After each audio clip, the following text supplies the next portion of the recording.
आप सबका बहुत बहुत स्वागत है डी वाओ चैनल पर। आज की जो हमारी रीडिंग है वो पाइल रीडिंग है, पिकअप पाइल है। तो ये पाइल नंबर 1 है, ये पाइल नंबर 2 है। आपको चूज़ करना है कि कौन सी पाइल आपको अट्रैक्ट कर रही है या कौन सा नंबर आपको अट्रैक्ट कर रहा है। हो सकता है आपको नंबर 1 अट्रैक्ट कर रहा हो तो पाइल 1 आपके लिए है। हो सकता है नंबर 2 आपको अट्रैक्ट कर रहा हो तो पाइल 2 आपके लिए है, राइट। और आप दोनों पाइल्स भी देख सकते हैं, हो सकता है दोनों में ही आपके लिए कुछ मैसेजेस हो, राइट। तो चलिए देखते हैं पाइल नंबर 1 का कार्ड क्या कह रहा है। Pile number 1 is the 12th house.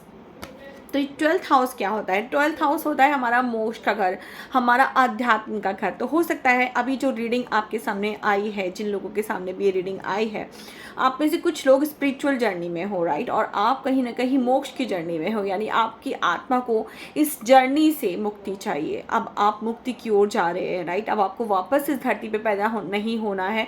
आप जो भी अपना पर्पस लेके इस धरती पे आए हैं, आपको वो पूरा करना है।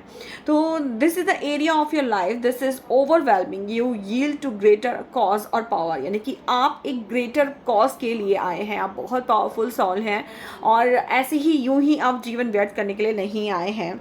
पर फिलहाल जो मैं देख पा रही हूँ, फिलहाल मैं देख रही हूँ कि कहीं ना कहीं आप स्टक हैं, डाउट में हैं। कुछ डाउट्स हैं आपके माइंड में, बहुत सारी चीज़ें आपको कहीं ना कहीं परेशान कर रही हैं। क्लैरिटी नहीं मिल पा रही है आपको कि क्या करना चाहिए। आपकी जो विश है, आपका जो पर्पस है, आप पूरा नहीं कर पा रहे। आप में से कुछ लोग जो पाइल नंबर 1 के लोग हैं, वो कुछ लोग स्टार सीड्स हो सकते हैं या फिर ट्विन फ्लेम जर्नी में हो सकते हैं, राइट। तो आपको आपका पर्पस दिख रहा है, आपको जहाँ तक पहुँचना है वहाँ तक कैसे पहुँचना है वो अभी आपको क्लैरिटी नहीं मिल पा रही है। आप समझ नहीं पा रहे कि आगे कैसे बढ़े। तो आपके लिए कहा जा रहा है कि आपको किसी से गाइडेंस लेने की ज़रूरत है, राइट। आप किसी से गाइडेंस लीजिए। कोई गुरु होंगे, कोई मेंटर होंगे, उनसे आप सलाह ले सकते हैं, राइट। और साथ ही साथ आप अगर आपके फ्रेंड्स हैं तो आप उनके साथ भी बात कर सकते हैं। बात करने से चीज़ों का सॉल्यूशन मिलता है, राइट। और सबसे सेकंड चीज़ जो आपके लिए आ रही है, सबसे इम्पॉर्टेंट, वो है कि आपको सरेंडर रखना है, ठीक है। अपने आप को सरेंडर करके चलिए। आपको ये समझ के चलना है कि ये जो जर्नी है ना, ये आपकी खुद की नहीं है, ईश्वर की है। और वही सब कुछ, सर्वे सर्वा वही है, सब कुछ करता धरता वही है। आपको सिर्फ उन्हें फॉलो करना है, राइट। तो सरेंडर रखिए और बिलीव करिए। फॉर्मली बिलीव का कार्ड आपके लिए गाइडेंस का आया है कि फॉर्मली बिलीव करना है आपको खुद के ऊपर, ईश्वर के ऊपर, अपने पर्पस के ऊपर, अपनी सोल के ऊपर, राइट। आपको समझना है कि the will of the almighty guides me, यानी कि ऑलमाइटी यानी ईश्वर, सर्वे सर्वा जो है वो आपको गाइड कर रहे हैं और आप उसी के निर्देशन पे चल रहे हैं, राइट। आपके पास डिवाइन लाइट है। My heart is open to the universe. आपको अपने हार्ट को ओपन करना है। हो सकता है आपके हार्ट चक्र में कुछ ब्लॉकेजेस आ गए हों, तो आपको ओपन करना है, आपको वापस से सरेंडर करना है। देखिए, सरेंडर की जर्नी इज़ नॉट लाइक कि एक बार मैंने सरेंडर कर दिया तो हो गया। आपको बार बार सरेंडर करना पड़ेगा, हर सिचुएशन में आपको सरेंडर करना पड़ेगा। जहाँ भी आप एफर्ट लगाएंगे कि मैं खुद से कर लूँगा, वहीं पे प्रॉब्लम आएगी, राइट। तो आपको कुछ भी अगर कहीं आप अटक रहे हैं, इट मीन्स कि सरेंडर में कमी है। आप खुद से ही सारी चीज़ें ओवरबर्डन होकर करने की कोशिश करें। ईश्वर को आपने कहीं पीछे छोड़ दिया है और आप इस जर्नी में खुद से एफर्ट किए जा रहे हैं, तो आपको रुकना होगा, आपको गॉड को सरेंडर करना होगा और फर्मली बिलीव करना होगा, ट्रस्ट आपको करना होगा, सरेंडर बार बार करना है, राइट। तो ये आपकी एनर्जी है और आपको यूनिवर्स को सरेंडर करना है। तो आप ज़रूर से क्लेम कीजिएगा और कमेंट में लिखिएगा I surrender to universe, okay, I surrender to universe. और जो ईश्वर की मर्जी है वही मेरी मर्जी है। तो ईश्वर मुझे सही जगह पर लेके जा रहे हैं। आप सरेंडर की जर्नी में रहिए और ईश्वर में ट्रस्ट करिए, ओके। देखिए, जिन्होंने भी सेकंड पाइल चूज की है उनके लिए आ रहा है द 6th कार्ड। तो कहीं ना कहीं आपका 6th हाउस जो है, आपको उसके ऊपर काम करना है, राइट। 6th हाउस कहीं ना कहीं स्वास्थ्य का भी होता है। तो हो सकता है आप में से कुछ लोगों की हेल्थ अच्छी ना चल रही हो, कुछ इश्यूज आ रहे हो हेल्थ पे। तो आपको कहा जा रहा है कि आपको मेडिटेशन करनी है, योगा करना है, ठीक है। आपको अपने हेल्थ के रिलेटेड कुछ हो सकता है कि आप लोग बहुत बिजी रहते हो और अपनी हेल्थ पे बिल्कुल भी आप ध्यान नहीं देते हो, योग नहीं करते, एक्सरसाइज नहीं करते, वर्कआउट बिल्कुल भी नहीं कर रहे हैं। तो एक बॉडी जो है ना आपकी स्टफ हो गई है, काफ़ी ज़्यादा स्टक सी हो गई है। तो आपको अपनी बॉडी के ऊपर, अपनी फिटनेस के ऊपर काम करना है। The work, the health, the duty area of your life, यानी कि आपको सब चीज़ों को बैलेंस करना है। कहीं ना कहीं इम्बैलेंस आपकी लाइफ में दिख रहा है, मुझे डिसबैलेंस दिख रहा है आपकी लाइफ में। तो आपको क्या करना है, अपनी लाइफ को बैलेंस करना है और उसके लिए सबसे पहले शुरुआत करनी है अपनी हेल्थ से, राइट।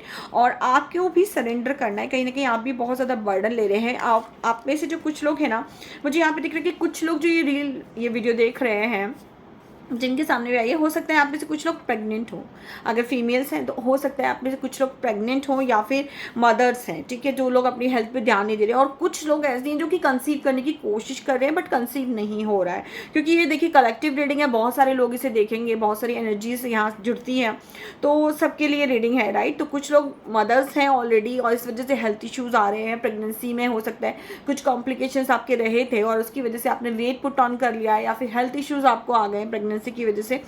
या कुछ लोग ऐसे हैं जो कि प्रेगनेंसी के लिए बहुत ज़्यादा काम कर रहे हैं, बहुत ज़्यादा जद्दोजहद कर रहे हैं प्रेग्नेंट होने के लिए, और कुछ लोग ऑलरेडी प्रेग्नेंट हैं। तो आप सबके लिए हेल्थ के लिए बहुत ज़्यादा आपको कहा जा रहा है कि आप हेल्थ पे ध्यान दो, क्योंकि कहीं ना कहीं आप अपनी हेल्थ को इग्नोर कर रहे हो। ये कार्ड आपका ये दिखा रहा है कि यू आर इग्नोरिंग योरसेल्फ, ठीक है, आप अपने आप को इग्नोर कर रहे हो और बहुत स्लो आप कहीं ना कहीं मूवमेंट कर रहे हो, बहुत स्लो मूवमेंट है, जिसकी वजह से आप खुद अच्छा फील नहीं कर रहे हैं, स्टक फील कर रहे हैं, राइट। आपको एक इनर हैप्पीनेस नहीं मिल रही है। तो आपको गाइडेंस यही दी जा रही है कि आपको खुद के ऊपर कॉन्सेंट्रेट करना है, ठीक है, खुद की चीज़ों को प्रायोरिटाइज करना है। ऐसा नहीं है दूसरों पर सारा ध्यान दे दिया और खुद के लिए बिल्कुल भी कोशिश नहीं की। तो आपको कॉन्सेंट्रेट करने के लिए कहा जा रहा है, आपको अपनी प्रायोरिटीज़ फिक्स करने के लिए कहा जा रहा है, और सरेंडर तो आपको ज़रूर से करना है, ट्रस्ट आपको ईश्वर पे रखना है और सरेंडर करना है। I turn inward focusing on the essence of my being, यानी आप खुद भी एक सोल हैं, आप खुद भी एक दिव्य आत्मा है। आपकी बॉडी, आपका ये माइंड, आपकी सोल आपको ईश्वर का आशीर्वाद है। तो इस आशीर्वाद को, इस ब्लेसिंग को समझना है, अपने आप की वर्थ को समझना है। When negativity arise I transform it into light and hope. आपके लिए मैसेज आ रहा है कि नेगेटिविटी आपके अराउंड है, बट आपको क्या करना है, आपको उस नेगेटिविटी को ट्रांसफॉर्म करना है लाइट में और होप में, राइट। और वो कैसे होगा, जब आप खुद के ऊपर काम करेंगे। तो खुद के ऊपर काम करना है, मेडिटेशन आपको भी कहा जा रहा है, एक्सरसाइज के लिए आपको भी कहा जा रहा है, ठीक है, आपको ये सब कुछ करना है और अपनी एनर्जी को पीस और पॉजिटिविटी की ओर डाइवर्ट करना है, ठीक है। अभी आपकी एनर्जी जो है नेगेटिविटी में जा रही है, कहीं ना कहीं चीज़ें नहीं हो रही हैं, इस वजह से काफ़ी आप प्रॉब्लम में हैं, हेल्थ इश्यूज़ काफ़ी आपको हैं, इस वजह से आप काफ़ी नेगेटिव हो गए हैं। तो इस नेगेटिविटी को आपको पॉजिटिविटी में चेंज करना है, राइट।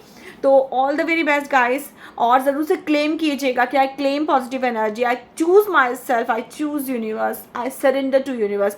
क्लेम ज़रूर से कीजिएगा, क्योंकि जो लोग क्लेम नहीं करते हैं गाइस, आपके साथ कर्मा क्रिएट हो जाता है, और कर्मा की जर्नी जो है ना, आपको नहीं पता है कितना सा कर्मा आपको कितना ज़्यादा पे आउट करना पड़ता है। तो ऐसा बिल्कुल भी मत कीजिए, कुछ भी नहीं जाएगा लाइक शेयर सब्सक्राइब करने में, कमेंट करने में कुछ भी नहीं जाएगा। आई थिंक हार्डली एक सेकेंड आपका जाने वाला है, एक सेकेंड आप नहीं दे सकते तो क्या कह सकती हो, मैं फिर कुछ नहीं कह सकती आपके लिए, फिर तो भोगना ही होगा कर्मा, राइट। जो आपके सामने आएगा फिर आप किसी को ब्लेम नहीं कर सकते, you are only the reason, right. तो यहाँ पे बहुत ही दिव्य सोल हमारे साथ जुड़ी हुई हैं, रीडिंग शायद सबके सामने नहीं आने वाली है। तो दिव्य सोल्स, मैं आपको यही कहूँगी कि आप दिव्य हैं तो दिव्यता को बांटते चलिए, क्योंकि दिव्यता जो है ना लाइट छुपाने की चीज़ नहीं है, लाइट दिखाने की चीज़ है। तो सबको देते चलिए, सबकी लाइफ में वैल्यू ऐड करते चलिए, क्योंकि अगर आप ऐसा नहीं करेंगे गाइस तो it will create a huge Karma with you, और आपके अच्छे कर्मों पर ये बुरा कर्म, एक छोटा सा कर्मा भारी पड़ सकता है। तो ऐसा बिल्कुल भी मत कीजिए, राइट। और चैनल पे नए हैं तो ज़रूर से लाइक शेयर सब्सक्राइब कीजिएगा, और कमेंट में ज़रूर क्लेम कीजिएगा कि जो लोग क्लेम नहीं करते हैं, it will create a Karma with you, right. तो फ्री में अगर आप यूनिवर्स को एक्सचेंज नहीं देते हैं, फ्री में कुछ भी लेना चाहते हैं तो आपको बहुत ज़्यादा देना पड़ता है, तो फ्री बिल्कुल भी मत लीजिएगा, right. So all the very best, God bless you all, thank you so much channel के साथ जुड़ने के लिए, लाइक शेयर कमेंट करने के लिए, थैंक यू, गॉड ब्लेस।